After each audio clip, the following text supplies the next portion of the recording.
Fala galera, eu sou o tio Cris, o seu brother da língua portuguesa, e esta é a live sinistra feita por você e para você. Hoje eu tenho o enorme prazer de receber ele que é meu amigo, ele que é meu brother, ele que é, meu fechamento, cara sensacional. Cara que fala com propriedade porque fala a partir da sua experiência, fala a partir da sua intelectualidade. Eu tenho o enorme prazer de chamar agora para a live sinistra delegado Marcos Falcão. Bota a cara, minha autoridade! Fala, meu rapaz, que apresentação. Eu que fico muito feliz, muito grato. É uma satisfação poder estar contigo para tratarmos desse assunto. E sem contar a satisfação pessoal de ter recebido esse convite. Fico muito lisonjeado. Sabe que eu admiro muito seu trabalho, Christian. Desde a época da Marinha eu já o via como um amigo, um parceiro, e hoje como admirador do trabalho e das suas características como professor e como pessoa.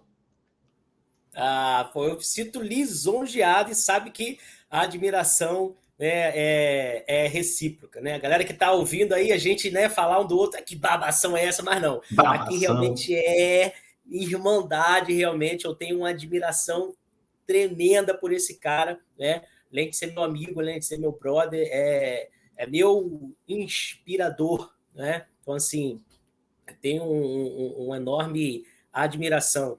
Falcão, a gente foi irmão de armas, né? A gente serviu junto à Marinha do Brasil e eu acompanhei, torci e vibrei por cada vitória. Aprendiz de marinheiro, aí ele foi marinheiro, aí ele foi sargento do Exército, aí funcionário, cargo administrativo federal na UFRN, aí advogado e batendo, treinando, estudando e delegado. E não para por aí não, né? Qual é a próxima Não. missão? Se Deus quiser, juiz federal, cara. Se Deus Se quiser, Deus juiz quiser. federal. Se Deus quiser, daqui em breve estaremos trocando uma ideia aqui na live sinistra com o juiz federal Falcão. Isso Meu aí. brother, mais uma vez, muitíssimo obrigado pela sua presença, muitíssimo obrigado por você ter reservado na sua agenda, né, esse tempo para que a gente possa estar trocando uma ideia, né, estar conversando, dialogando sobre este tema que é de extrema relevância para a sociedade. E o tema é a vulnerabilidade do professor no ambiente escolar. A gente sabe que o trabalho do professor não é um trabalho simples, né? É um trabalho complexo, porque além das atividades, né, que a gente desenvolve em sala de aula, que envolve a didática, que diz respeito, né, ao conteúdo que a gente leciona, que está relacionado à nossa disciplina, né, português, matemática. Eu, no caso, sou professor de língua portuguesa.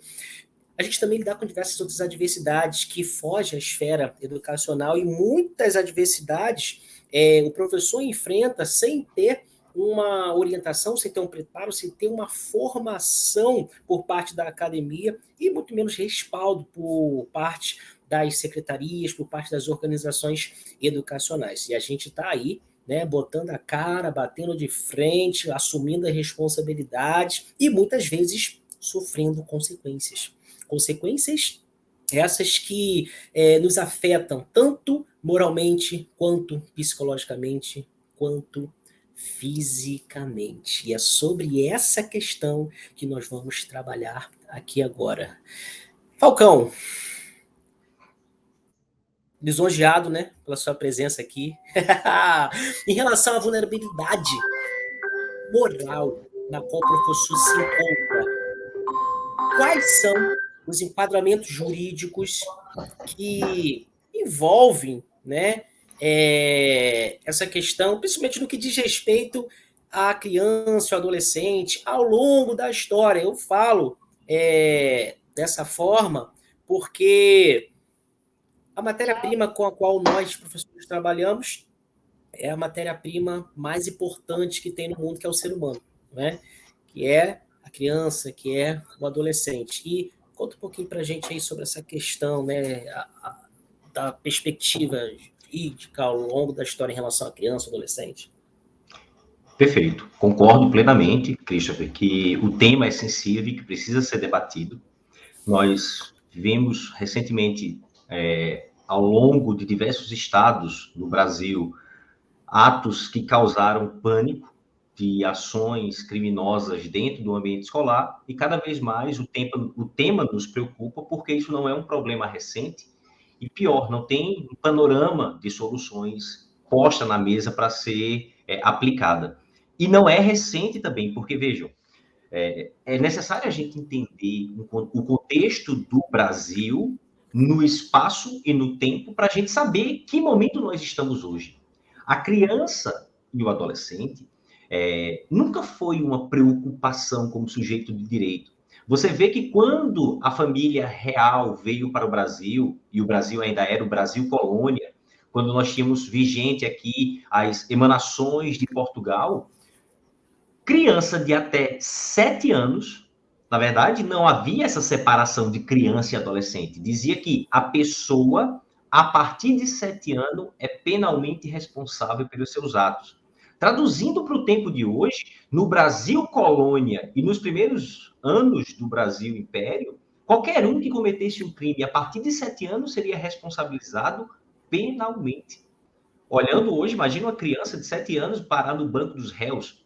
Então, de 1500 até 1830, antes do primeiro Código Criminal, criança de 7 anos parava na forca, Christopher. Sem nenhum tratamento jurídico, não se dava nenhuma atenção a essas pessoas.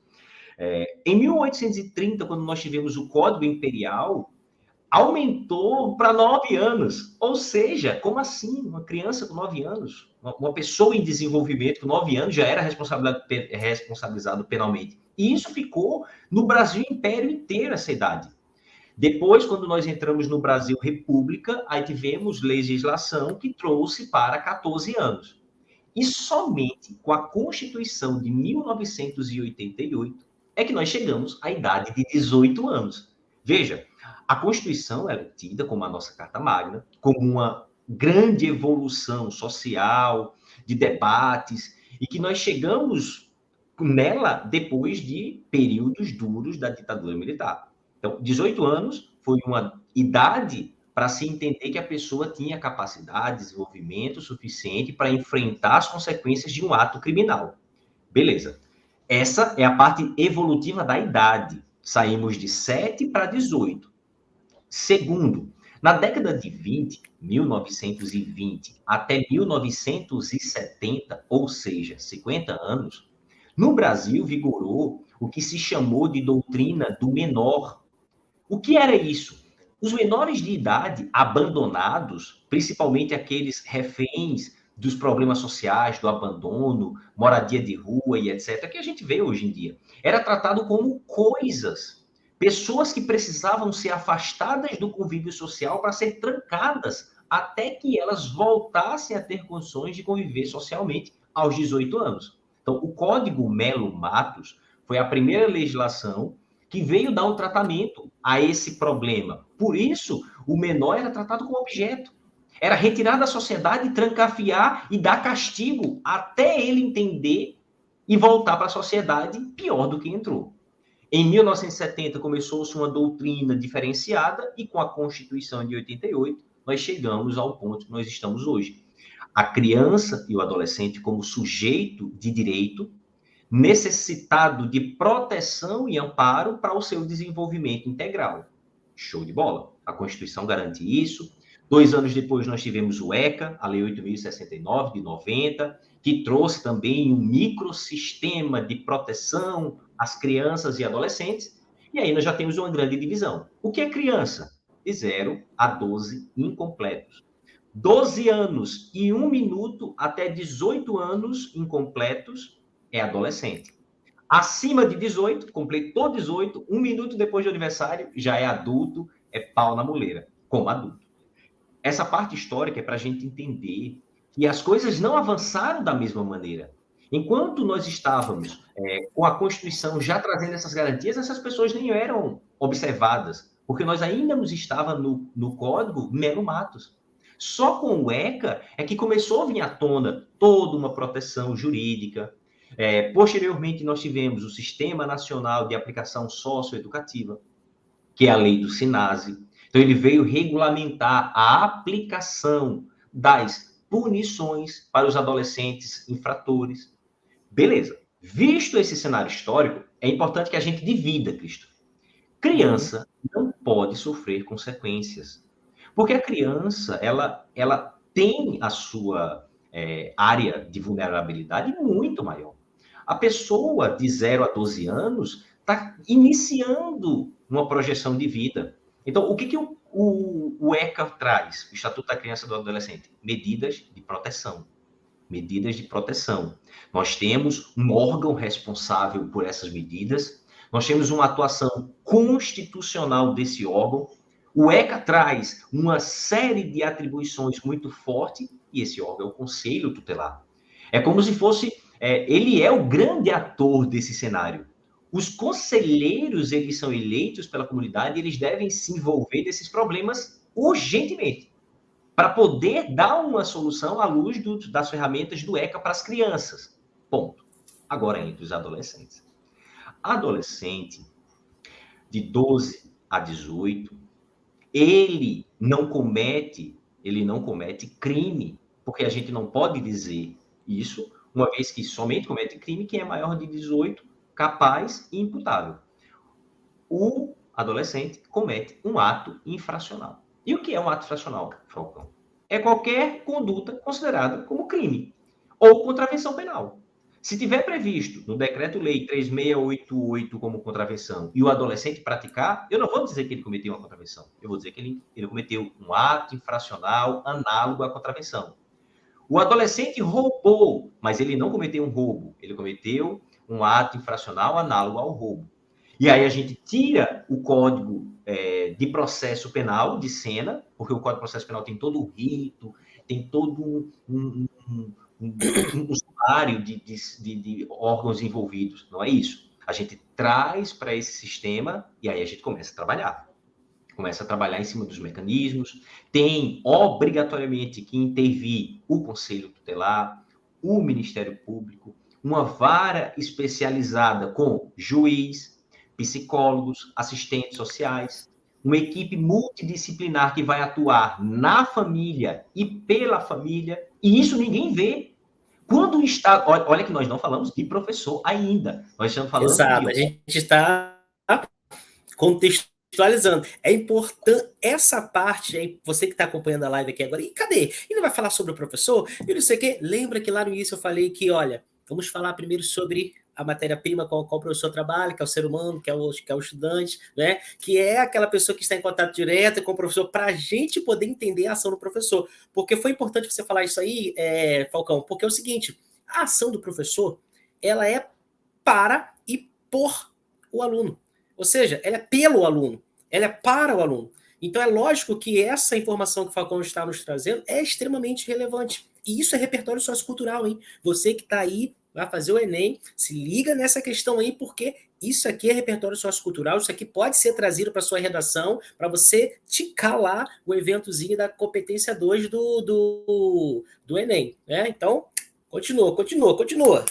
Faça o cerol, o negócio está ficando bom. Você falou importante. Vocês, como professores, como instituição, como escola, vocês vão trabalhar em cima da criança e do adolescente como aluno.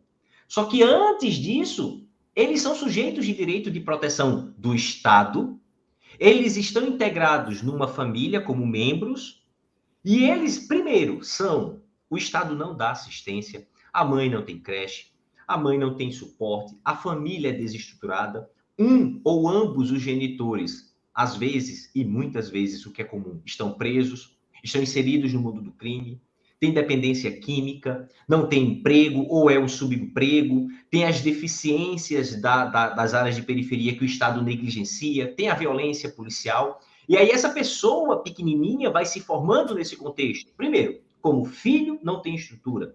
Como pessoa, não tem suporte do Estado. Os órgãos que deveriam agir para proteger, como o Ministério Público, o Conselho Tutelar, a prefeitura, a Câmara atuando nas políticas públicas, todo mundo negligencia. Onde é que sobra? A polícia vai ser acionada posteriormente. Quem é que sobra para receber essa pessoa vestida de estudante? O professor. E aí, esse mundo em conflito entra em sala de aula, vivenciando toda a experiência pesada de vida, uma criança com 8 anos que já foi molestada sexualmente, que já viveu na violência, que aprendeu que a única forma de defesa é a física, através da força. Eu tive aqui um caso, Cristo, de uma criança de 9 anos que levou uma faca para dentro da sala de aula e estava ameaçando os coleguinhas e a professora. Óbvio que é uma criança, que o pessoal teve todo um cuidado, que chegou até a delegacia depois para registrar a ocorrência com as tias da escola.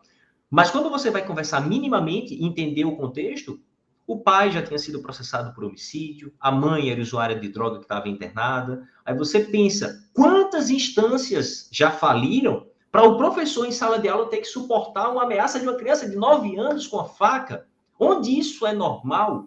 Onde isso... E recai, primeiro, no professor. A professora dentro da sala de aula teve que intervir e tirar a faca, e depois na polícia. Quando a gente entra com as ferramentas que a gente tem, minimamente não consegue dar um suporte, porque é um histórico de negligência de todas as instâncias formais de controle. A escola não é instância formal. A escola, a família e a sociedade, elas trabalham cobrindo aqueles aspectos éticos, morais, religiosos, a igreja, por exemplo. Os órgãos de instância formal é o judiciário, a polícia, o Ministério Público, o Conselho Tutelar. E, infelizmente, da forma como a gente vê atualmente, está assoberbado de tarefa. Os problemas infanto-juvenis não são tratados. Quando você vem à tona falar, a única solução é reduz a menoridade. Peraí, mas nós já tínhamos uma menoridade com 7 anos e não resolvia. Nós já temos um sistema carcerário abarrotado e nós vamos falar sobre consequências. E não são simples. Nós temos pelo menos 6 ou 7 punições aplicáveis aos adolescentes no escala de crescimento. Só que quando o adolescente comete um ato infracional, por exemplo, furtos de bombom no supermercado, a ideia que vem por trás é tem que prender, tem que retirar, tem que mandar para uma cárcere lá numa ilha e nunca mais voltar. Pera lá, isso tem que ser debatido sem esse furor de afastar da comunidade, porque todos somos comunidades. E principalmente quando você pensa em outro lado vulnerável, o professor em sala de aula. Eu, como delegado de polícia, o Estado me deu treinamento, me dá uma arma, me dá uma algema, eu tenho o poder de prender e utilizar a força se for necessário. O professor não pode. Infelizmente, essa preparação ou despreparação, de certa maneira, incomoda, porque você vê na sala de aula o professor assustado, não tem a quem pedir apoio, não tem a quem pedir auxílio. Quando você se coloca como instituição, eles ficam aliviados pela proximidade de uma força de segurança, quando dentro da sala de aula deveria ser o melhor espaço possível. Como? Mais tranquilo. Lá fora é uma guerra e dentro da família é pior ainda. Foi interessante você falar isso, que vem à tona justamente ratifica, né, o que a gente vive e o que a gente ouve, né? Só que assim, a gente fala, né, nós professores falamos, nós professores gritamos, parece que os órgãos competentes, eles fazem aquela ouvido de mercador, né? Entra pelo ouvido e sai por outro, né? Porque assim, toda essa questão de negligência familiar, de negligência do Estado, ela reflete na escola, onde tem professores que têm capacidade de fazer o seu trabalho, querem fazer o seu trabalho de forma saudável, com qualidade, porém não recebem ferramentas, né, intelectuais, acadêmicas, jurídicas, seja lá o que for, para poder sanar essa situação que não é culpa nossa. A escola, você falou muito bem, a escola, a função da escola não é regenerar o cidadão, mas sim conscientizar o cidadão para que ele possa entender a diversidade pela qual ele passa e buscar estratégias para poder resolver. Sendo que sabe o que acontece, Falcão? Muitas vezes, nós professores, na ação de expansão da consciência do estudante, nós começamos a dialogar a partir do conteúdo, a partir da perspectiva acadêmica, pedagógica e didática da disciplina, com o nosso estudante, dialogar sobre temáticas sociais. Temáticas que envolvem questão de homofobia, questão de racismo, questão de machismo. E a gente entra, por exemplo, numa questão que envolve a persistência da violência contra a mulher na sociedade brasileira. E na sala de aula tem uma criança que a mãe é agredida pelo pai, né? Que a irmã é agredida. Então, a gente começa a trabalhar essa questão de maneira a conscientizar os nossos alunos a reagirem a isso, né, de maneira intelectual e argumentativa, e a mente do nosso aluno vai chegar diferente em sala de aula, em casa. Por quê? Porque na escola ele aprendeu algo que ele não estava aprendendo na família. Então, olha a relevância da escola. Então, quando a gente faz isso, algumas pessoas, né, que se dizem de importância na sociedade, né, falam que nós estamos doutrinando, fala que nós estamos mexendo com a mente dos estudantes para que eles possam pensar de forma diferente. Sim, eles precisam pensar de forma diferente. Diferente daquela que reverbera o ódio, diferente daquela que reverbera o preconceito. Eles precisam aprender a amar, eles precisam aprender a agir e a viver em sociedade. Então, nós somos colocados em xeque, nós temos a nossa moral colocada em vulnerabilidade, muitas vezes por deputados federais que sobem em palanque e reverberam a ideia de comparar a ação do professor à ação de um traficante. Então, como que fica a perspectiva, a visão do professor a partir da sociedade, se quem deveria estar legislando a nosso favor reverbera discurso de ódio? Então, olha a complicação. Quando a gente fala em vulnerabilidade, não é só a vulnerabilidade física, é a vulnerabilidade moral que primeiramente é atacada. E a física acaba sendo em consequência disso. Há um discurso de deslegitimar o comportamento do professor em sala de aula, com justificativas que não são plausíveis. E aí, se você, como professor, não mostrar para aquele aluno que a violência doméstica não é normal, pelo contrário, é crime e é anormal, ele vai se criar e a primeira namorada que ele tiver, ele vai agredir. No primeiro relacionamento que ele não se der bem, ele mata. Aos 19 anos, ele está cumprindo pena por feminicídio. Porque ninguém falou, olha, bater em mulher tá errado. Ele via a mãe apanhando todo dia, ele via a irmã apanhando do namoradinho e não tinha nada, nem ninguém, nem nenhuma instância para interferir nesse cenário de violência.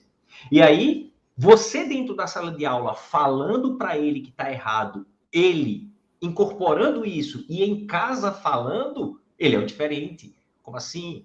O pai vai querer bater nele, o pai vai falar mal da escola, vão dizer por aí que vocês estão doutrinando para ele pensar. É óbvio que alguém tem que mudar esse cenário, senão isso vai se repercutir no filho do filho, do filho do filho, e a gente nunca vai interromper essa corrente. Eu vejo, Cristo, que cada vez menos, cada vez a idade diminuindo, principalmente na violência doméstica.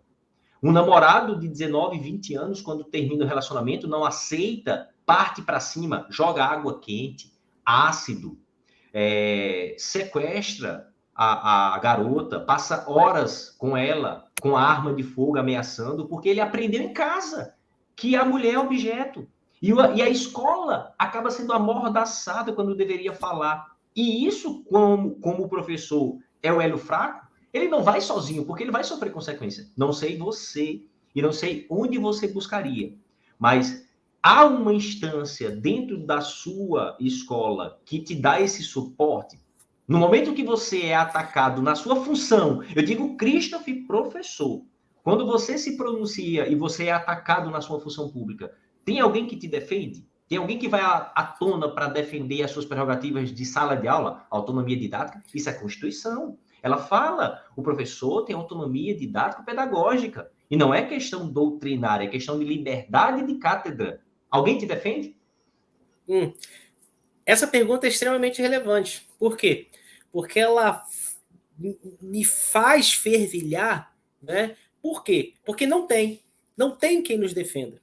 Não tem quem nos defenda, porque quando o professor é atacado em sala de aula, seja moralmente ou seja fisicamente, a primeira coisa que muitos gestores fazem é querer jogar para baixo do tapete e jogar aquele discurso de tipo assim, mas você é o maduro da situação, né? Então, assim, vamos relevar, vamos tentar fazer ver o que a gente pode fazer, né? Então, assim, nós não temos apoio por parte da gestão, é muito difícil ter. Nós não temos apoio por parte de diretorias regionais, nós não temos apoio por parte de secretarias. Não existe um órgão para receber o professor em estado de vulnerabilidade, receber o socorro do professor. Existe a possibilidade se a gente buscar de forma individual. Ou seja, eu busco um aparato jurídico particular, eu busco um aparato psicológico particular, mas o órgão em si, ele não se movimenta para poder prestar esse socorro, prestar esse auxílio. Parte-se do princípio de que eu vou ter capacidade de lidar com essa diversidade. Porém, ao partir desse princípio, se negligencia o fato desse mesmo órgão não nos dar formação, não nos dá capacidade, né? Seja por meio de reuniões pedagógicas, seja por formações, por treinamentos, para a gente lidar com essa situação. Então, nós não temos esse suporte. Nós temos quando nós buscamos, mas por parte dos órgãos nós não temos. Né? Então, isso demonstra o quê? Que muitas das situações, das vulnerabilidades em que o professor se encontra, acaba acontecendo por parte de incompetências. Né? Pessoas que, ao assumirem cargos de extrema relevância e não terem competências e habilidade para gerir isso, acaba prejudicando o agente que está na linha de frente da luta educacional, que é o professor. Não, perfeito, cara. Eu tenho aqui um roteiro que eu levo quando eu faço reuniões com os alunos, com os professores. Aqui no Rio Grande do Sul existe um projeto chamado Papo de Responsa. É uma ideia da polícia e até a comunidade dialogar os principais problemas. Então, eu já falei sobre bullying, já falei sobre racismo. Eu mesmo já sofri racismo 3 vezes, pela minha procedência nacional, por ser nordestino. E aí você tem que relevar, tem que entender que não dá para ir para a luta, para o embate. Nas escolas a gente fala sobre bullying, cyberbullying, a gente tenta falar sobre suicídio e depressão. É uma área que eu me impressiono todas as vezes que eu frequento a escola, porque é um universo de questão, de interação, de efervescência, de hormônios, de tudo na intensidade. Um adolescente, certa vez, de 14 anos, me procurou, agitado, me contando que tinha descoberto, e aí começou a falar. E aí você vê como aquela pessoa tá feliz com essas descobertas, e o professor falando que estava ajudando a ele escrever essa história que ele estava se descobrindo. Um lugar saudável. Naquele exemplo, a professora e o aluno estavam numa simbiose bacana, construindo um enredo para um trabalho que eles iam apresentar juntos em outro município. Do outro lado, no outro encontro, já tinha relatos de professores, relatos de ameaças, relatos de professores que pediram para trocar de sala porque o adolescente toda vez enfrentava, e quando o professor chegou até a direção, foi simplesmente negligenciado, não deram nem ouvido. E aí você vê que o professor que está ali, quando eu vou fazer o papo de responsa aqui, óbvio que o grande público são os alunos, eu me reúno antes com os professores para saber de que maneira eu consigo mudar o polo. Veja, criança, eu nem vou falar de criança, vou falar do adolescente. Adolescente tem que ser protegido? Tem. Temos que dar instrumentos para ele se desenvolver? Tem. Vírgula. Desde que a gente conscientize da responsabilidade. Porque não é comum um adolescente de 15 anos achar que tem direitos, chegar na sala de aula e pegar no pescoço de um professor porque não gostou do tema que foi passado para ele, ou que o professor cobrou um trabalho que já estava previsto há um mês. E foi isso que o professor falou. Poxa, professor, ele pegou no meu pescoço, delegado, me jogou no quadro e falou que eu era uma palhaça, que não brincasse com ele, e era uma tarefa que eu tinha passado há um mês, já estendendo o prazo. Aí você vai ver o histórico, é um cara que já agrediu pessoas na rua, anda de moto, óbvio, sem habilitação, com fotos em redes sociais empinando. Essa pessoa não está tendo a orientação adequada, porque, veja, com 15 anos, ele está agredindo o professor dentro da sala de aula, Cristian. Ele está empinando moto em eventos em público e postando em rede social. E isso, ela me mostrando e eu vendo, eu não fui atrás, ela me mostrando aqui, professor, isso aqui é do final de semana. O adolescente postando foto, uma balada rodada de bebida alcoólica. Então, veja, essa pessoa tem consciência dos seus direitos aos 15 anos, mas nós precisamos mudar isso. Precisamos chamar esses atores e falar, vê só, família, grande parte disso é culpa sua, e a gente vai responsabilizar você também. Ministério Público, Conselho Tutelar, ação em cima dos pais.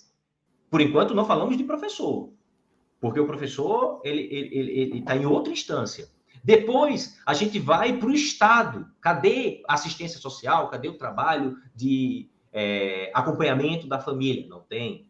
Aí, já tem ocorrência na delegacia, que foi negligenciada também. Aí eu faço a minha culpa também pela negligência dos órgãos policiais. E aí você vai ver. O que eu falo quando eu sento com os professores? Primeiro, identifique o foco. Identifica aquele que começa com pequenas alterações de humor, aqueles desrespeitos mínimos que parecem normal, mas que aos poucos vão se somando. Identifica. Começa a acompanhar de perto e não você sozinho. Quando você identificar, pede apoio de outros professores. Vê só, na tua aula é assim também. A direção já tem conhecimento. Quando vocês identificarem esse início, chama para o diálogo. A pessoa, informação, o adolescente, tenta identificar se ele vai falar com vocês sobre o problema e imediatamente documenta Christopher. Nada pode ficar apenas nesse mundo da fala. Faz um documento muito simples, comunicando a direção da escola e pedindo que os pais sejam acionados.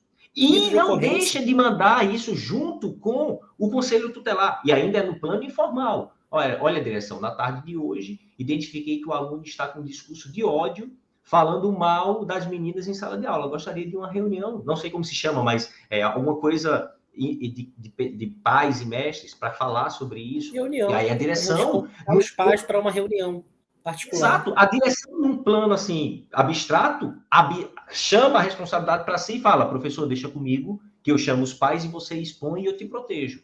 Beleza. Nessa mesma reunião, já dá as diretrizes. Vamos fazer isso por conta da escola. E você, conselho tutelar? Chama o conselheiro, manda uma comunicação, um e-mail, um ofício, uma cartinha, um WhatsApp que seja, mas que fique registrado que vocês comunicaram ao órgão, tutor da criança, para ele vir, conselheiro, por parte do conselho tutelar. Veja, a criança está trazendo para dentro, o adolescente está trazendo para dentro da sala de aula o que ele está vivenciando na família. Então, não é problema da escola, é problema da família. O conselho tem que ir lá, tem que aplicar uma medida para os pais, tem que chamar a assistência social do município, tem que acolher a família, tirar daquele nicho de problema. Aí você vai começar a saber se deu certo. Poxa, 2 caminhos. Mudou, o adolescente está bem, parou com aquele comportamento agressivo e se enquadrou na turma. Não, piorou. Christopher, não pode deixar isso reverberar ainda mais. Já corre, fala com a direção, para a direção enquanto instituição. Não é o professor Christopher, é a escola na qual você está vinculado que faz a comunicação do fato para a delegacia de polícia, ver se há algum crime acontecendo, para ter um órgão oficial de segurança pública, já com um documento registrado e com aquilo que você produziu antes, já serve de subsídio. E aí, isso vai ser levado ao Estado, ao Poder Juiz e ao Ministério Público. Se nós não fizermos isso, Cristian, se você não começar a adotar essa escalinha de ações, quando você se vê, você está com a mão no pescoço sendo jogado na parede, da mesma forma. Exato. Não é você que tem a frente, você não vai ser coadjuvante entre os papéis. Não, o professor dentro da sala de aula, ele identifica, mapeia e comunica. E eu sei, nos relatos que eu acompanho, e eu sei que você também é assim pelo seu caráter, você não cruza os braços. Você traz isso para si, porque aquela pessoa em desenvolvimento também é responsabilidade sua. Você se sente responsável, até mais do que os pais. Porque o pai simplesmente transmite para a escola. Isso é a escola que não ensina. É culpa sua dentro da casa que não dá o exemplo. Que o aluno chega com a cabeça aberta para receber coisas boas, exemplos bons, e você só dá o exemplo mal. E ele volta para a escola no outro dia contaminado, descontando no professor que só quer ajudar. Esse roteiro, que é identificar o foco, chamar para o diálogo, registrar as observações, comunicar as instâncias e, por fim, denunciar. Veja, 5 passos objetivos que eu repasso para todos os nossos ouvintes, como professores, como profissionais da sala, que deve levar. E sim, professor Falcão, mas se eu fizer isso, eu vou ser demitido. Espera aí, demitido? Essa pessoa que está ali em cima, ela está fazendo o quê? Se não é para garantir que você, como professor, tem liberdade dentro da sala de aula. O teu gestor, o teu diretor, o teu administrador. E pelo menos você está fazendo o seu papel. E o dele que ele não está fazendo? E é melhor ser demitido do que ser morto depois, num contexto que você não teve como interferir. E por causa de omissão de quem deveria agir, você acaba se tornando mais vítima dentro da sala de aula. Porque, Christopher, os relatos que eu ouço, e eu acho que você já passou, crimes contra a honra, professor caluniado, professor injuriado, professor que tem a sua intimidade exposta, pegaram uma foto de uma professora, manipularam e associaram a imagens sexuais e começaram a divulgar para todo mundo.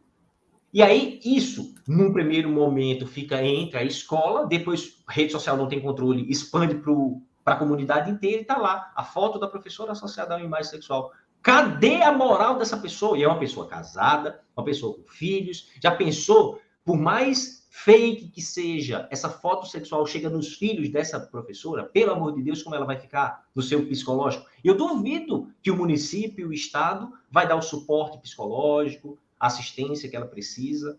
Então, a questão do assédio moral dentro da sala de aula, o físico, é muito comum dos professores já terem sido ameaçados, inclusive agredidos. Joga cadeira, joga objetos, coloca dedo na cara, diz que não conhece, que mata. E aí, com isso que você já tem, não tem mais o diálogo, Christopher. Não pode simplesmente achar que é normal. Tem que procurar uma delegacia de polícia e fazer um registro de ocorrência para que isso seja documentado e que esse histórico passe a fazer parte daquele adolescente. Porque, veja, com esse registro de ocorrência, eu vou ter um mecanismo para ir atrás, vou investigar, vou colocar a delegacia para trabalhar dentro do EC, da proteção do menor. Isso vai para o Conselho Tutelar, depois chega nas mãos do Ministério Público e um juiz toma conhecimento e vai agir.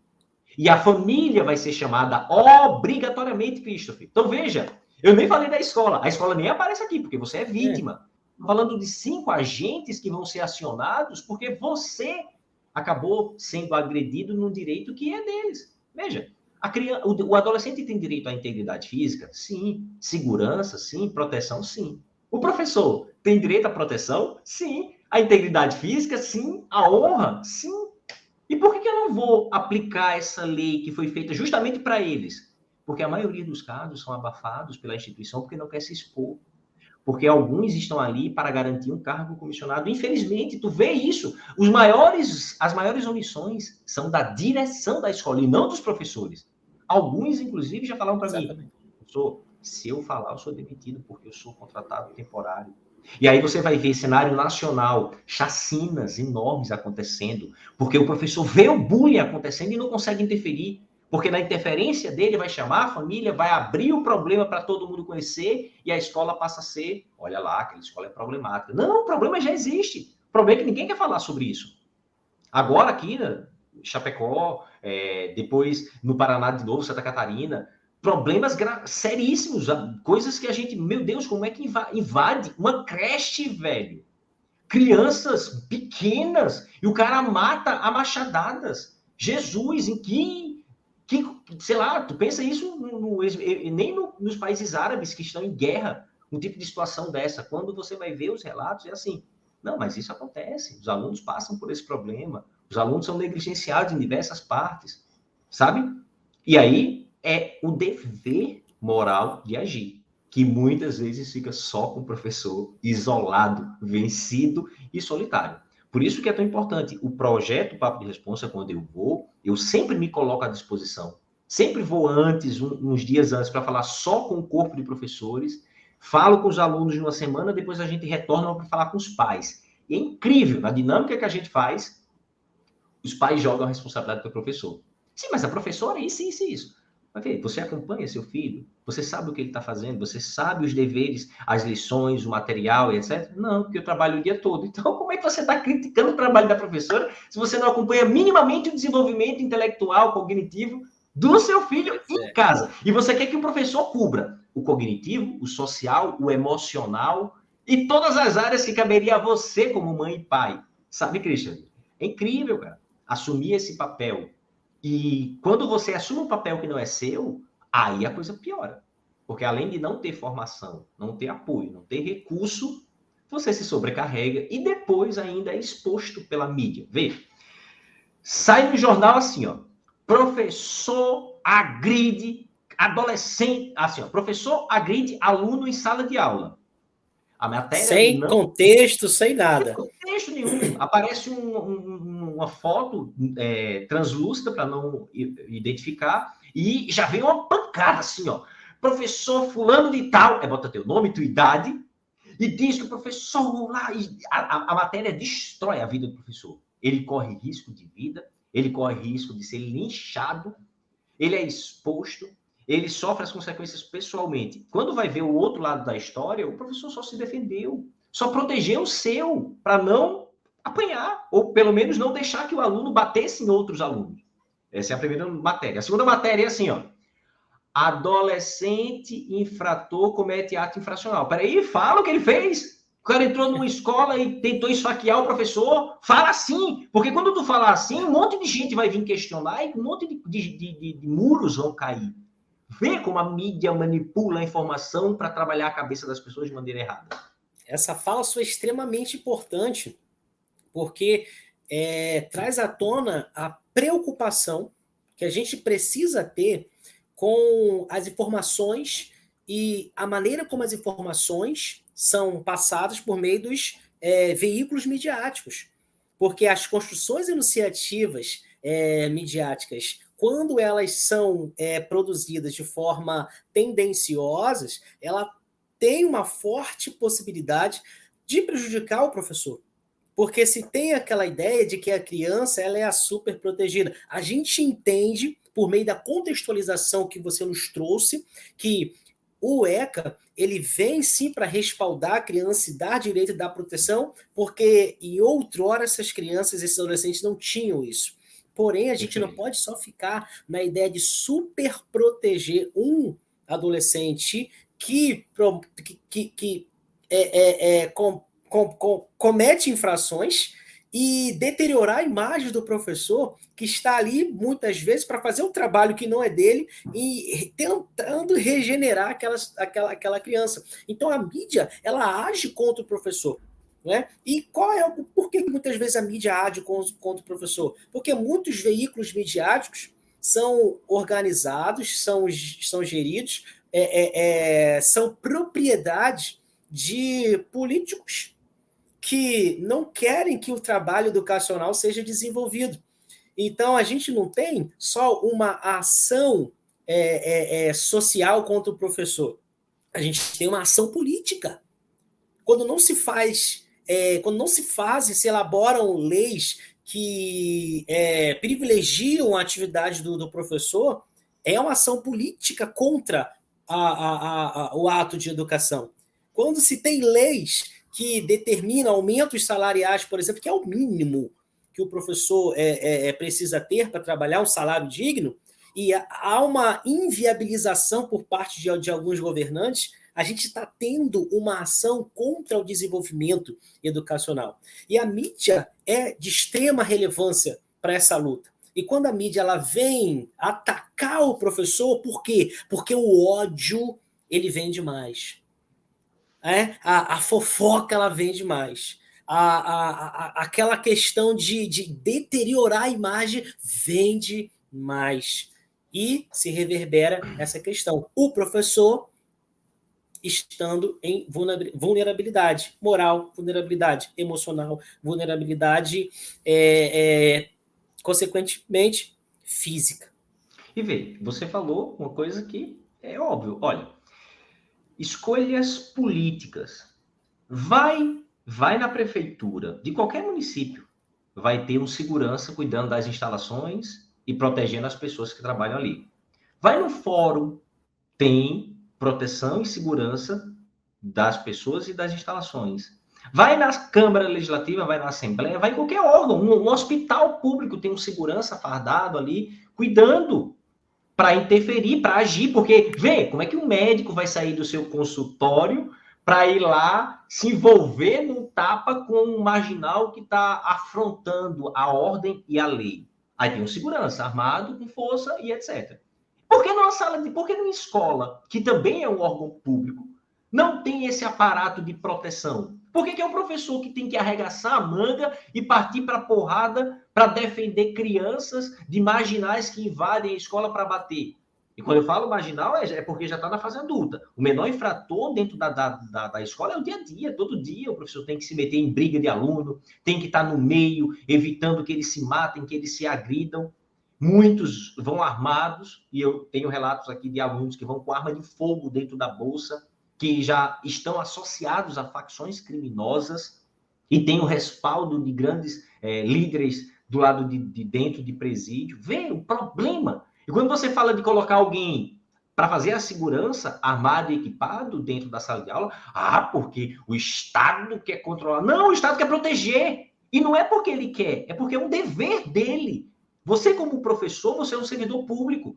E você não teve lutas, artes marciais, você não tem uma arma de choque. Você, professor Cristo, só tem o giz e o quadro, e teu conhecimento e tua formação acadêmica. Por que quando a gente fala isso, e é comum a gente falar, aí já vem alguém lá de trás e levanta a bandeira. Mas agora em sala de aula não vai ter mais liberdade, porque o Estado vai tolher, isso é censura? Como assim, cara? Censura? Proteger a censura. E proteger uma pessoa que precisa de proteção. Nós não protegemos os adolescentes? Não tem uma série de crimes que a gente pode praticar? Qualquer pessoa que cometa contra criança ou adolescente está cometendo crime? Por que você não pensa também em criar um tipo penal que diga praticar lesão corporal dentro da sala de aula contra o professor tem pena maior para adulto e para adolescente?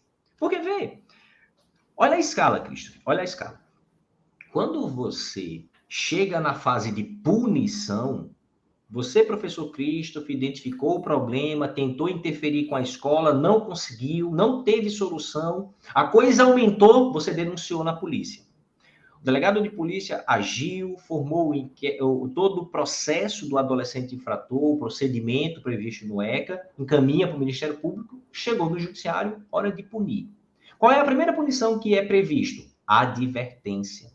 Advertência é aquilo que tu faz todo dia, Christopher. Olha, orienta, conduz, tenta pegar na mão.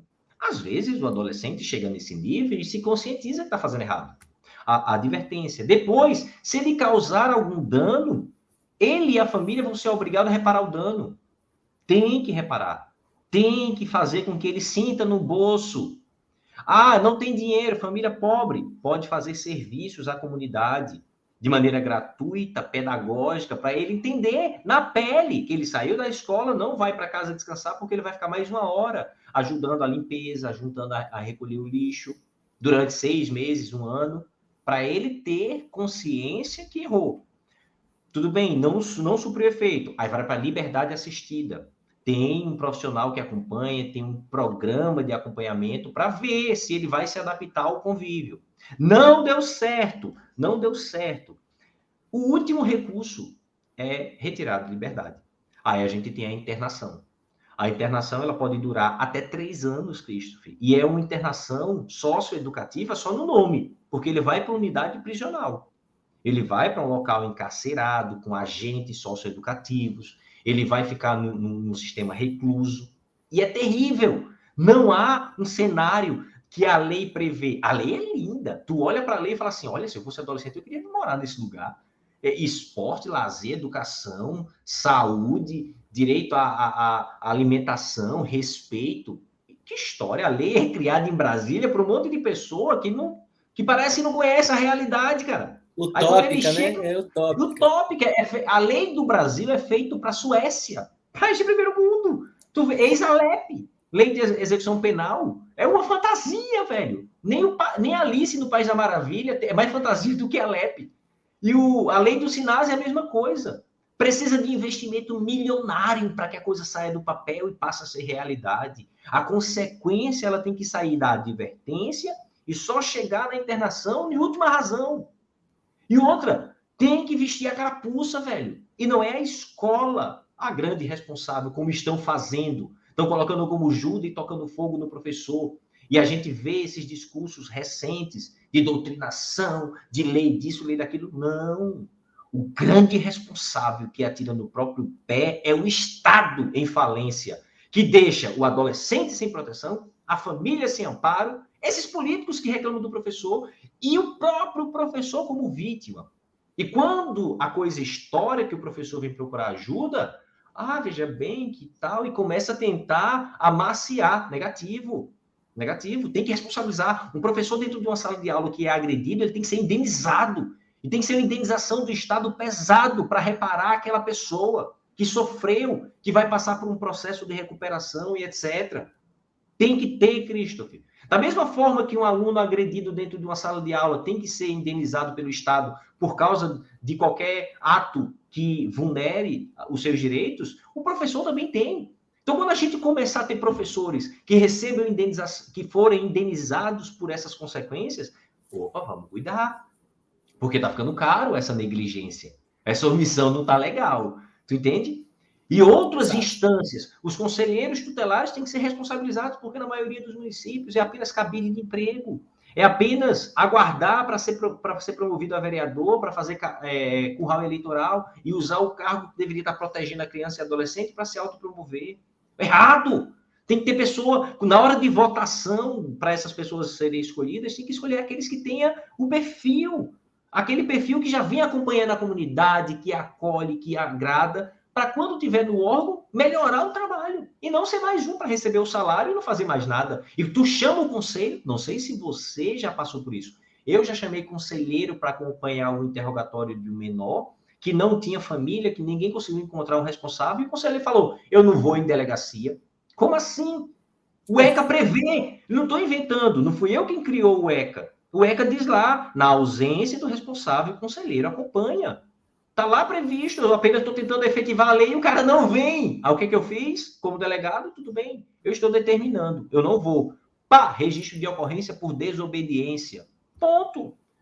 E prevaricação, porque ele deixa de fazer por sentimento pessoal. Tu entende, Cristo? E aí depois o conselheiro vem te justificar. Camarada, assim, aqui eu exerço papel. Aqui eu sou um delegado de polícia e você é um conselheiro. Eu faço o meu papel de delegado, você faz o seu conselheiro. Quando você não fez, eu tenho que tomar ação. Aí não gosta, mas da próxima vez que tu liga, ele vem. Da próxima vez que tu liga, ele vem. Porque senão ele vai parar no judiciário como acusado. Tu entende? Faz isso, Cristo. Repassa. Ou seja, essas informações. Precisou você provocar o órgão. Exato. Provocar e o cara pessoalmente saber que ele vai ter uma consequência. Porque senão ele faz assim, não vai dar em nada, eu não vou. O professor está me chamando porque o adolescente entrou com a faca. Isso não é problema meu, liga para a polícia. Peraí, ninguém vai obrigar o conselheiro a tirar a faca da mão. Óbvio, a se meter no meio de uma situação que pode causar um dano para ele. Mas ele tem que ir lá para se inteirar da situação, para ver quais ferramentas ele vai aplicar e, como ator desse grande palco, também agir. Porque não é o professor, a responsabilidade não é do professor, estão transferindo para ele algo que nele não é preparado e todos os outros estão só de camarote observando, inclusive a polícia, a qual eu faço parte e a qual eu também critico, porque eu vejo algumas das nossas atribuições sendo negligenciadas. Eu tento fazer excesso de trabalho, falta de pessoal e etc. Às vezes a gente não alcança, mas eu tento.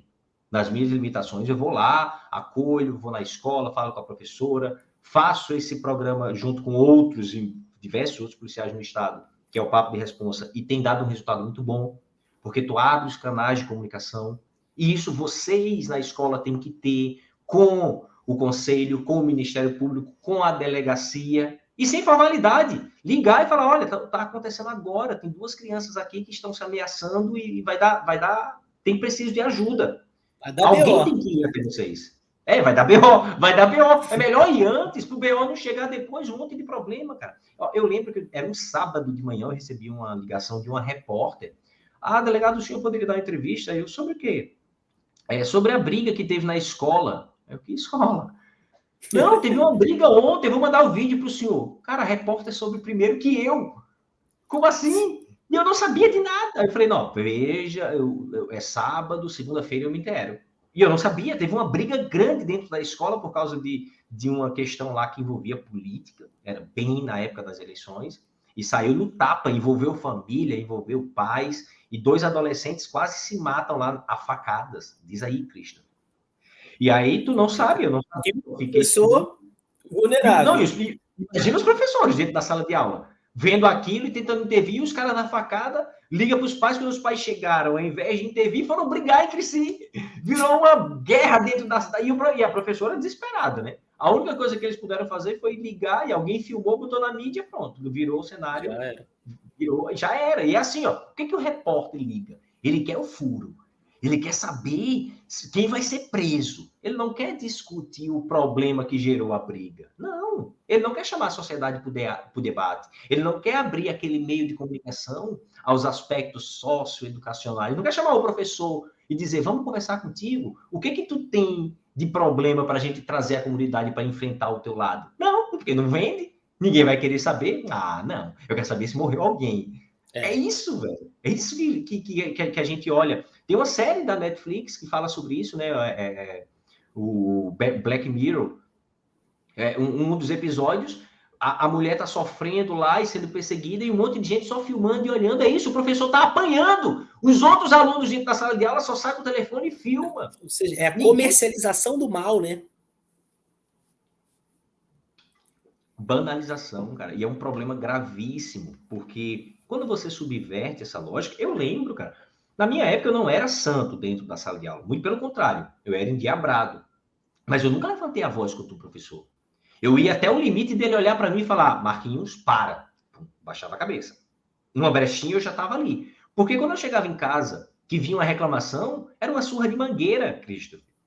Hoje, o professor manda uma reclamação para casa, quem apanha é o professor. Porque no outro dia o pai vai lá e bate no professor. Como assim, velho? Como assim o professor está tentando intervir, tu tá indo lá bater no professor, agredir, humilhar, os pais vêm com a força para cima, ao invés de dar o exemplo e repreender o seu próprio filho, o que é que ele faz? Deslegitima a autoridade do professor e depois quer que o professor atue. Como? Se você não dá o exemplo. A gente vê uma inversão muito grande. Aí quando a polícia, como órgão de segurança, vai à tona, a gente já chega muito atrás. A gente já chega só para recolher os corpos. Ou fazer aquilo que é formalizar no papel o que já deveria ser feito. Sabe? É muito importante esses temas, tanto pelo ponto de vista prático, você mesmo falou que isso pode ser tema do Enem, uma questão histórica, sociológica, jurídica, mas é importante para a gente refletir também. No meu tempo, eu respeitava o professor, no teu, provavelmente era a mesma coisa, e hoje, o que nós estamos vivenciando? Se o professor não fizer a dancinha de TikTok junto, ele não está inserido. E quando ele fala que isso não é produtivo para o conhecimento e tal, não pode cortar a comunicação do meu filho. Era você que deveria estar controlando. Como aconteceu com uma mãe que veio me reclamar que não conseguia controlar mais a filha, porque ela vivia fazendo dança de calcinha e sutiã para uma rede social. Aí, tá, mas quantos anos sua filha tem? 8 anos. Cara, 8 anos. A menina estava se expondo numa rede social, velho. Claro, a criança... Aí você vê um vídeo e você olha, meu Deus, a criança toda sexualizada. Deveria estar brincando e aprendendo. Onde ela está vendo isso? Como é que vocês, como pais, não interferiram? Ah, porque se eu tirar o telefone dela, ela me bate. Como? E foi preciso uma denúncia para a gente poder chegar até isso, porque tinha adultos já manipulando, tentando chegar até essa criança através da rede, e a professora em sala foi quem viu ela conversando, e tomou o celular e viu que era um adulto chamando a menina. Olha o grau de exposição.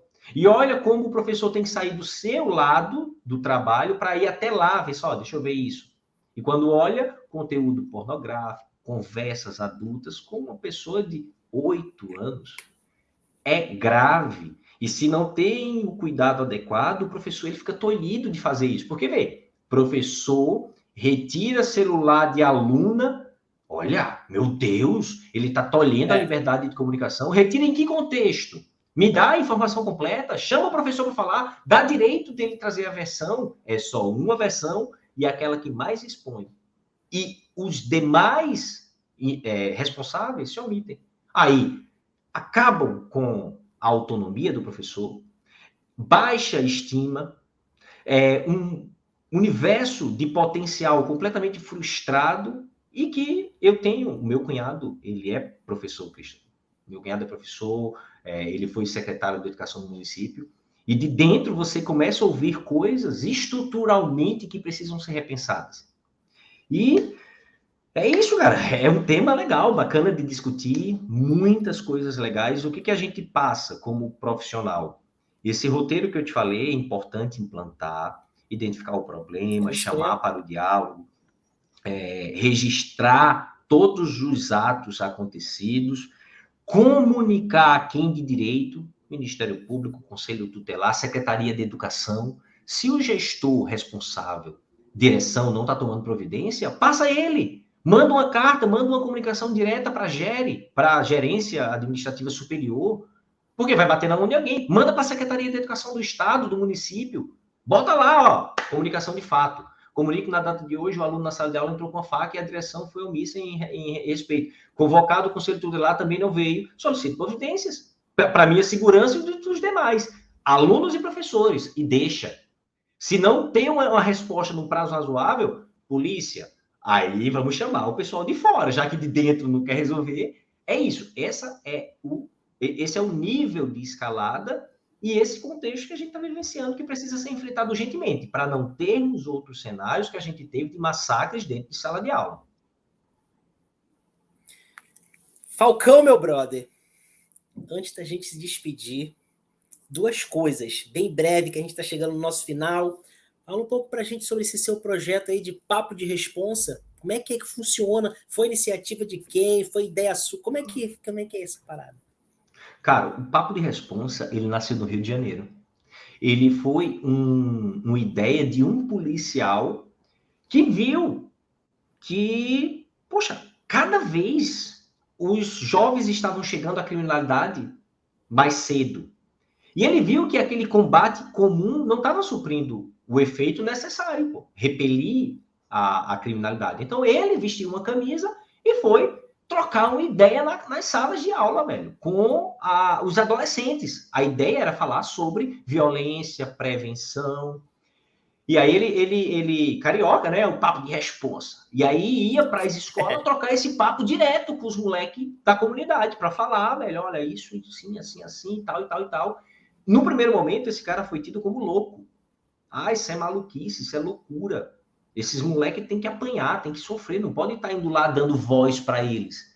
E aí esse papo, ele foi institucionalizado na Polícia Civil do Rio de Janeiro, virou um programa de governo e até a ONU jogou dinheiro para poder expandir. Massa. Depois de alguns anos dando resultado positivo, porque daí você acolhe a comunidade, você começa a ver que os menores, ao invés de estar enfrentando a polícia, já estava se abstendo, porque tu chega numa comunidade, quem é o primeiro que vai te abordar ali? É a criança, o adolescente, é aquele curioso que quer ver, que tocar na farda, quer falar. Quando chegava na favela do Rio, o cara queria trocar tiro com a polícia, desse tamanho assim, um molequinho. E ele começou a ver que esses papos estavam gerando efeito, porque quando ele chegava na comunidade, havia respeito. Não, peraí, pô, é Polícia Civil. Peraí, o pessoal, eles não vão escrachar e tal. E eles viam que esse diálogo abriu para mudança de comportamento. E aí, conforme institucionalizou, outras polícias entraram em cena. Então, hoje no Brasil, aí, claro, o Rio Grande do Sul, como visionário, já mandou pessoas irem lá no Rio, aprenderem essa pegada e trazer para cá. E o papo aqui, ele já existe há alguns anos, salvo engano, desde 2010, e ele veio sendo construído, primeiro, iniciativas particulares dentro da instituição, para levar até as comunidades e as escolas uma conversa franca, aberta, dar voz para os adolescentes, ouvir os problemas, dialogar com eles e trazê-los para a prevenção. Ó, o crime não é legal, o crime não compensa, nós não somos do mal, vocês têm outro caminho. O crime não é a única porta para vocês. Dá exemplo, porque muitos policiais, inclusive, são da comunidade e voltam para dar o exemplo pessoal, e eles começam a ver expandindo o horizonte. E aí, velho, de 2017, institucionalizou a nível instituição Polícia Civil, teve um aporte financeiro muito grande, tivemos do governo federal verbas para material, camiseta, viatura, incentivo, formação, qualificação, e hoje o Papo de Responsa atende o estado inteiro, fazendo, não é palestra, nem é monólogo, é o papo mesmo. Você colhe o problema na escola, o problema é cyberbullying, estão usando a rede social para fazer bullying, tá, então vamos identificar o problema, vamos maturar aqui, vamos construir uma pegada e eu vou lá falar em nome da polícia, mas trazendo um problema que é comum. Cara, é incrível. Tu fala os exemplos, tu vê quem é que tá caindo a carapuça, e aí tu vai reconstruindo aquela visão e trocando uma ideia que tu sai de lá fortalecido. Poxa, que bacana, cara, que trabalho legal. E deixa o teu recado. Pessoal, vamos mudar essa postura porque tá errado. E ao longo do tempo tu começa a ver, cara, os professores mais à vontade para trazer os problemas, a comunidade e a família mais aberta para dialogar e uma receptividade do trabalho da polícia que leva respeito mútuo pela comunidade e pelo nosso trabalho. Cara, é muito massa. Eu sou adepto muito grande. Infelizmente, ainda tem resistência, porque polícia não é para estar fazendo isso na visão de alguns. Polícia é para estar prendendo e batendo e escrachando, sirene ligada, viatura por cima. Mas tem esse momento também. A gente faz isso quando necessário, mas não contra o adolescente, porque a gente precisa chegar lá e saber abordar, para que essa pessoa não saia do trilho. E se estiver fora do trilho, filho, volta. Teu caminho é esse, é estudar, é crescer, é desenvolver, respeitar o professor em sala de aula, respeitar os pais. Depois, Cristo, a gente volta com os pais. Tem um segundo momento que é o papo de responsa com os pais. Aí a pancada desce, velho. É o do fight mesmo. Porque eles vêm com o discurso. Eu não tenho culpa. Tem culpa. Assuma. Culpa é sua. Culpa é sua. Seu filho tá assim porque você não dá controle. Porque você não dá exemplo. Porque você não impõe limites. Sim, senhor delegado. Obrigado. Só que depois tu sai lá, todo mundo amigo, cara. Todo mundo amigo. Tu aborda de um jeito que eles se sentem culpados sem serem atingidos. E aí, trazer a responsabilidade, né, cara? Pô. Velho. E os professores ficam, caraca, que massa que o delegado falou isso, que era o que eu sempre quis dizer pra essa mãe debochada. Calma, não é discurso do ódio, que a gente vai abordar e vai bater se eles sentirem. E é massa, velho. O projeto é bacana, deveria ser algo do MEC, alguma coisa assim, nacional, vamos formar isso, dos órgãos irem, não só a polícia, cara, mas tem muitos órgãos bacanas aí que tem uma mensagem para passar e acaba evitando, porque, vê, quando a gente vai, a gente volta com o problema de lá. Eu vou com a minha cesta cheia de informação para passar para eles, volto com um monte de maçãzinha podre para resolver na delegacia.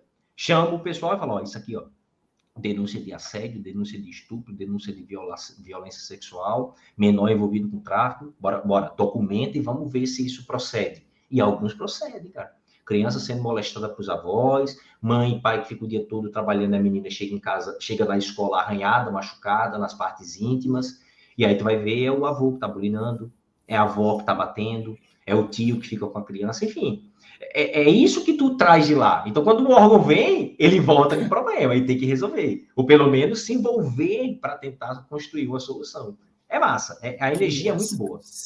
Muito maneiro, muito maneiro. Para finalizar, né? Que a gente quer continuar, mas para finalizar, aqueles passos para que o professor possa tomar para se precaver, para se resguardar. Você falou que são uns 4 ou 5. 5. Tá. Eu anotei aqui porque é o que faz parte da palestra, eu sempre repasso. Olha.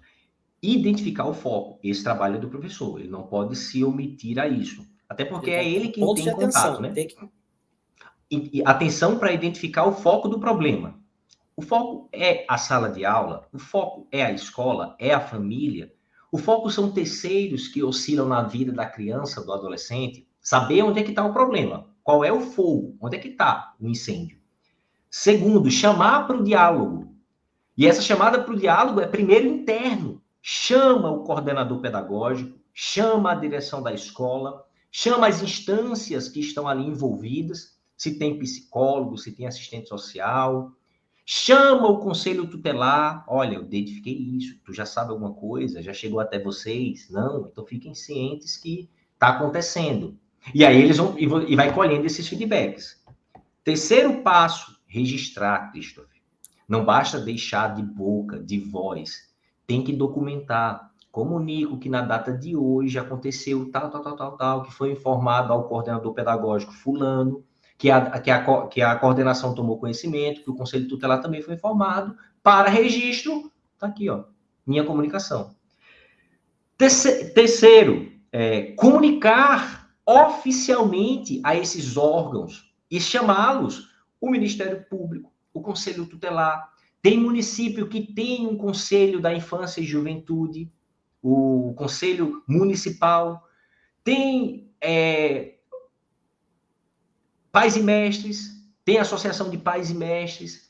Comunicar oficialmente à família, comunica aos senhores pais que na data de tal aconteceu dessa maneira e solicito que venha à escola para isso. Comunicação formal, porque o professor vai ter isso registrado. E, por fim, não conseguimos dialogar e construir um resultado, denuncia a polícia. Foi agredido, foi ameaçado, a honra foi afetada, teve a imagem ofendida, de qualquer coisa que ofenda a esfera de proteção do direito do professor como pessoa ou como profissional, ele tem que levar até a delegacia. Senta na frente do escrivão e do agente de polícia, sai com a ocorrência registrada, para que outro órgão de fora possa chamar novamente essas pessoas. E aí o professor já vai ter isso na mão. Olha, delegado, eu comuniquei ao coordenador, e aí, o que o delegado vai fazer? O coordenador, vem cá. Você soube que uma criança cometeu um delito, um adolescente cometeu um delito, o que você fez? Ah, o senhor foi omisso nas suas atribuições? Prevaricação dele. Crime. Artigo 319 do Código Penal. Coordenação, vem cá. A senhora tem o dever de interferir. Tu entendeu a pegada? É óbvio que a denúncia é a última coisa. E esperamos que esses 4 passos anteriores resolvam o problema. Mas se não resolver, entra um outro órgão, porque aí a gente volta até o Ministério Público, vai no conselho, comunica ao judiciário que precisa de uma medida de representação para aquele problema da família ou da criança e adolescente, e aí a gente fecha o ciclo. O professor, como agente desse cenário, vai ter cumprido todo o seu papel e não pode ser responsabilizado. Né? E é melhor ele se expor dessa maneira, mas chamar os outros a participar do problema do que sofrer sozinho e calado dentro da sala de aula. 5 passos. O último é realmente quando tudo falir e fica como orientação para proteção e amparo do professor dentro desse cenário de vulnerabilidade. Sensacional! Falcão, meu brother, muitíssimo obrigado por abrilhantar o nosso momento com sua intelectualidade, com seu carisma, com sua potência argumentativa e, com certeza, todos que estão assistindo essa live, seja aluno, seja pai, mãe responsável, principalmente professores, estão tendo, né, a sua consciência em expansão, fervilhando. E foi e vai ser, né, está sendo, será, sempre vai ser de extrema relevância. Foi de extrema relevância esse bate-papo. Muito obrigado, meu irmão. Muito obrigado pelo seu carinho, muito obrigado. Eu sei, né, que a agenda do delegado não é fácil, a gente marcou e remarcou várias vezes esse momento aqui, né? E eu compreendo perfeitamente. E muito obrigado por você estar aqui e nos abençoando com essa pegada. Irmão? Que isso, cara. Eu que agradeço. Fico muito lisonjeado e a recíproca é verdadeira. Sempre que eu puder contribuir e for convidado, estarei à disposição. Temas como esses e outros devem ser expostos. E que bom que a gente tem esse seu canal, que bom que você dá essa oportunidade para a gente levar isso à tona e chamar outras pessoas para a conversa também. Forte abraço, meu irmão. Uma satisfação enorme. Que Deus abençoe, que te ilumine e que você continue sendo essa pessoa abençoada que você vem sendo como pessoa e como profissional da educação.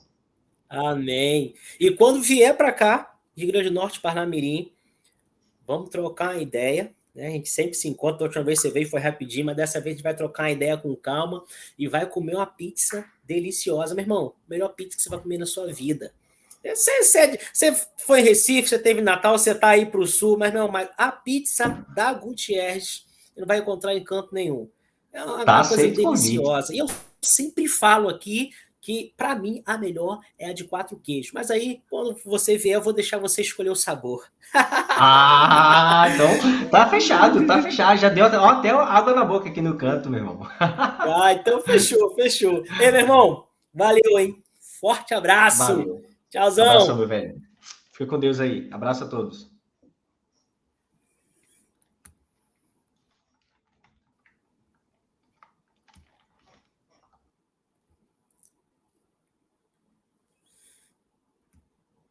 Essa foi a live sinistra dessa semana. Muito obrigado por ter ficado até aqui. Você que ainda não nos segue, né? Se inscreva aí no nosso canal, ative o sininho, compartilhe essa live aqui com os amigos, né? Sai compartilhando aí, pega o link, joga no WhatsApp da família, bota no seu story, dá aquela moral. Fale com a gente no Instagram, fala lá no privado, fala o que achou, comente aqui também. E se você quiser sugerir um próximo tema, um próximo convidado, fale comigo no privado. Valeu? Muito obrigado pela sua moral. Um forte abraço e tchau.